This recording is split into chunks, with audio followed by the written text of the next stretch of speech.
નમસ્કાર, આપની હળી રહ્યા છો અડીખમ ગુજરાત. આપની સાથે હું છું Rakesh Pandya.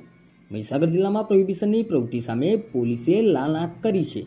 Panchmahal Godhra range IG RV અને મહીસાગર એસપી સફીન હસન દ્વારા દારૂબંધીના કડક અમલ માટે આપવામાં આવેલી સૂચના બાદ મહીસાગર એલસીબીને સફળતા મળી છે.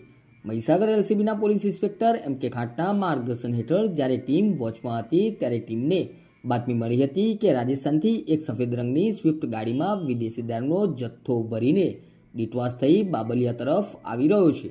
બાતમીના આધારે એલસીબીની ટીમે લવાણા ગામની સીમમાં વોચ ગોઠવી હતી. જેવી શંકાસ્પદ સ્વિફ્ટ ગાડી ત્યાંથી પસાર થઈ પોલીસે તેને કોર્ડન કરીને આંતરી લીધી હતી.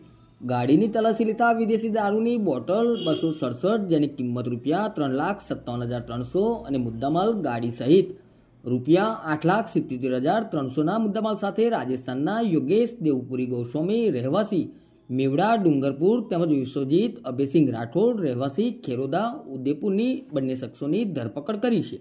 હાલમાં બંને આરોપીઓ વિરુદ્ધ બાકોર પોલીસ સ્ટેશનમાં પ્રોહિબિશન એક્ટ હેઠળ ગુનો નોંધી આગળની તપાસ તેજ કરવામાં આવી છે. મહીસાગર પોલીસની કામગીરીથી બુટલેગરોમાં ફફડાટ વ્યાપી ગયો છે. નમસ્કાર.